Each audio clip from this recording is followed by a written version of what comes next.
ಎಲ್ಲರಿಗೂ ನಮಸ್ಕಾರ.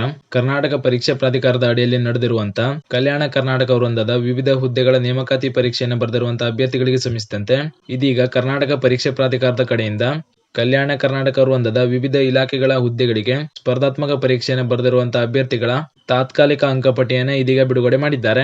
ನೀವು ಸ್ಕ್ರೀನ್ ಮೇಲೆ ಕಾಣ್ತಾ ಇರೋ ಹಾಗೆ ಈ ಬಗ್ಗೆ ಕೆಎ ಕಡೆಯಿಂದ ಬಂದಿರುವಂತಹ ಮಾಹಿತಿಯನ್ನು ನೋಡೋದಾದ್ರೆ, ಕರ್ನಾಟಕ ಪರೀಕ್ಷಾ ಪ್ರಾಧಿಕಾರದಿಂದ ಕಲ್ಯಾಣ ಕರ್ನಾಟಕ ವೃಂದದ ವಿವಿಧ ಹುದ್ದೆಗಳ ನೇಮಕಾತಿ ಸಂಬಂಧ ದಿನಾಂಕ 22/6/2025 ರಿಂದ 24/12/2025 ನಡೆಸಿದ ಸ್ಪರ್ಧಾತ್ಮಕ ಪರೀಕ್ಷೆಯ ಕೀ ಉತ್ತರಗಳನ್ನು ದಿನಾಂಕ 23/12/2025 ರಂದು ಪ್ರಕಟಿಸಿ ದಿನಾಂಕ 25/12/2025 ಸಂಜೆ 5 ಗಂಟೆಯ ಒಳಗಾಗಿ ಸಲ್ಲಿಸಲು ತಿಳಿಸಲಾಗಿತ್ತು. ಅದರಂತೆ ಆಕ್ಷೇಪಣೆಗಳನ್ನು ವಿಷಯ ತಜ್ಞರ ಸಮಿತಿಯ ಮೂಲಕ ಪರಿಶೀಲಿಸಿ ವಿಷಯ ತಜ್ಞರ ಸಮಿತಿಯ ಶಿಫಾರಸಿನಂತೆ ದಿನಾಂಕ 29/12/2025 ರಂದು ಪರಿಷ್ಕೃತ ಕೀ ಉತ್ತರಗಳನ್ನು ಹಾಗೂ ದಿನಾಂಕ 30/12/2025 ರಂದು ತಾತ್ಕಾಲಿಕ ಫಲಿತಾಂಶವನ್ನು ಪ್ರಕಟಿಸಲಾಗಿತ್ತು.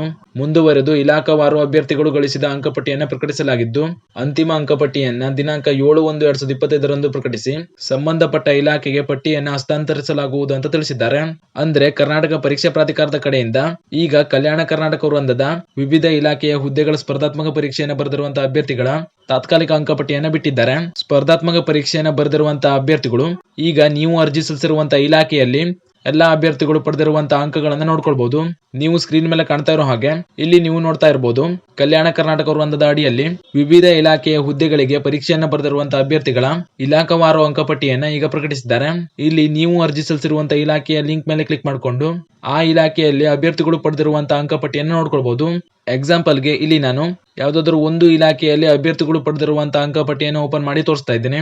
ಇಲ್ಲಿ ನೀವು ನೋಡ್ತಾ ಇರಬಹುದು, ಈ ಇಲಾಖೆಯ ಅಡಿಯಲ್ಲಿ ಖಾಲಿರುವಂತಹ ಹುದ್ದೆಗಳಿಗೆ ಪರೀಕ್ಷೆಯನ್ನು ಬರೆದಿರುವಂತಹ ಎಲ್ಲಾ ಅಭ್ಯರ್ಥಿಗಳ ಅಂಕಪಟ್ಟಿಯನ್ನು ನೀಡಿದ್ದಾರೆ. ಈ ಅಂಕಪಟ್ಟಿಯಲ್ಲಿ ಪರೀಕ್ಷೆಯನ್ನು ಬರೆದಿರುವಂತಹ ಎಲ್ಲಾ ಅಭ್ಯರ್ಥಿಗಳ ಸ್ಕೋರ್ ಕಾರ್ಡ್ ನೋಡ್ಕೊಳ್ಬಹುದು. ಈ ಅಂಕಪಟ್ಟಿಯನ್ನು ನೋಡಿದ್ಮೇಲೆ ನೀವು ಅರ್ಜಿ ಸಲ್ಲಿಸಿರುವಂತಹ ಹುದ್ದೆಗಳಿಗೆ ಎಷ್ಟಕ್ಕೆ ಕಟ್ ಆಫ್ ನಿಲ್ಬಹುದು ಅನ್ನೋದ್ರ ಬಗ್ಗೆ ಕೂಡ ಅಂದಾಜು ಮಾಡ್ಕೊಳ್ಬಹುದು. ಆದ್ದರಿಂದ ಈ ಮಾಹಿತಿಯನ್ನ ಪರೀಕ್ಷೆ ಬರೆದಿರುವಂತಹ ನಿಮ್ಮ ಸ್ನೇಹಿತರಿಗೂ ಕೂಡ ಶೇರ್ ಮಾಡಿ. ಹಾಗೂ ಇದೇ ರೀತಿ ಮುಂಬರುವಂತಹ ಮಾಹಿತಿಗಳಿಗಾಗಿ ಚಾನೆಲ್ನ ಸಬ್ಸ್ಕ್ರೈಬ್ ಮಾಡಿ ಅಂತ ಹೇಳ್ತಾ ಈ ವಿಡಿಯೋ ಇಲ್ಲಿಗೆ ಮುಗಿಸ್ತಾ ಇದ್ದೀನಿ. ಧನ್ಯವಾದಗಳು.